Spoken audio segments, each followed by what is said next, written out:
5 years from now and you're an entrepreneur, you just like you think of Silicon Valley technology on the West Coast, there's only one place to go. You go to Detroit. Michigan Chronicle's Pancakes and Politics, the Speakers Forum, where the conversations continue to grow and empower.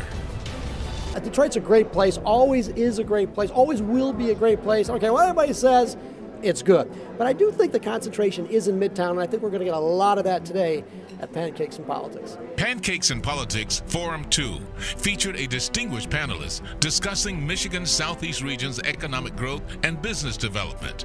The president, CEO of the Detroit Economic Growth Corporation, George Jackson, Sue Mosey, president of Midtown Detroit Incorporated, and the president and founder of Quicken Loans Incorporated, Dan Gilbert, were there to answer questions before a sold-out crowd at the Detroit Athletic Club. Well, I think it's a great time in the city right now due to all the planning that has been going on over the last 3 or 4 years. There's a spirit here in Detroit that I think is second to none. I mean, we spend quite a bit of time in other Midwest cities, and they have spirits too, but there's something unique about the city right now. That partnership where we did Lower Woodward projects in terms of public, private, philanthropic sectors coming together, we had never done that before. We used to argue and do nothing or do things in our silos, and then after that, the riverfront followed.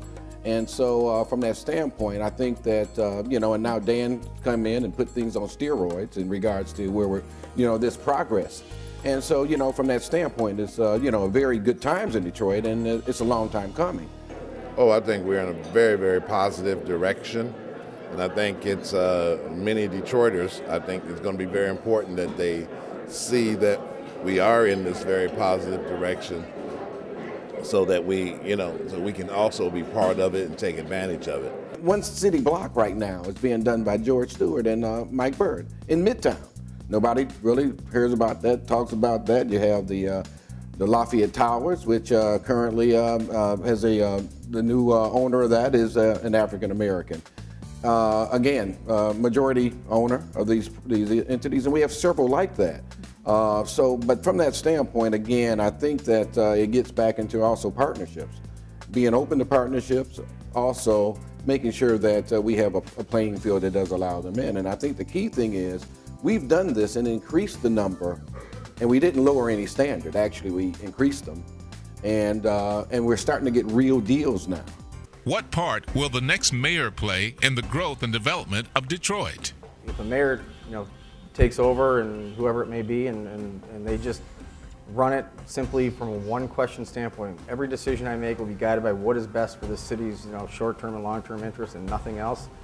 I think you'll see progress. I think what's needed is really someone who's going to be extremely strategic and focused. There's always a million things that need to be done in Detroit, and we have to move a physical transformation forward. We have to move some job opportunities forward. We have to take care of some of the basic, really important service issues that are out there for everybody. Some very pragmatic thinking has to prevail, and it has to be inclusive. You could meet all your goals for diversity, all of that, because you can't have appeal to one particular demographic and make this thing work for the entire city. Dan Gilbert told the crowd there is no reason for the Detroit Pistons to be in Auburn Hills. And if he has his way, the Detroit Pistons will be bouncing a basketball in downtown Detroit. I mean, let's face it, these arenas, they don't belong in a farmland in the south. That's not where arenas belong. Yeah. I mean, think about that. It doesn't make any sense. I mean, right in the NBA right now, there's 29 arenas, 27 of them are in downtowns. Sue Mosey is the driving force behind the redevelopment in Detroit's Midtown. I think what everybody really wants in the city is they want job opportunities, and they want economic development and physical transformation.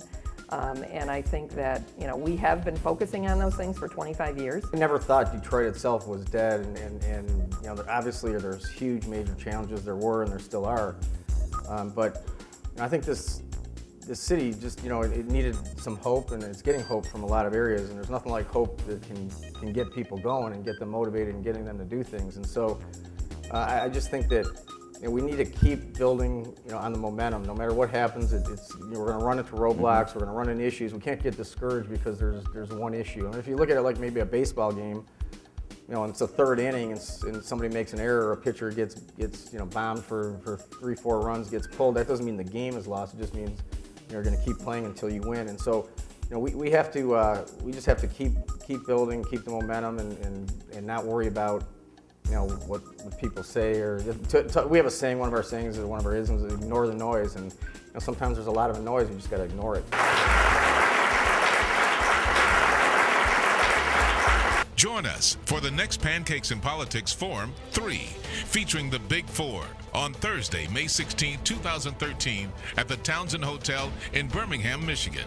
For more information, call 313-963-5522. Michigan Chronicle's Pancakes and Politics, the Speakers Forum, where the conversations continue to grow and empower.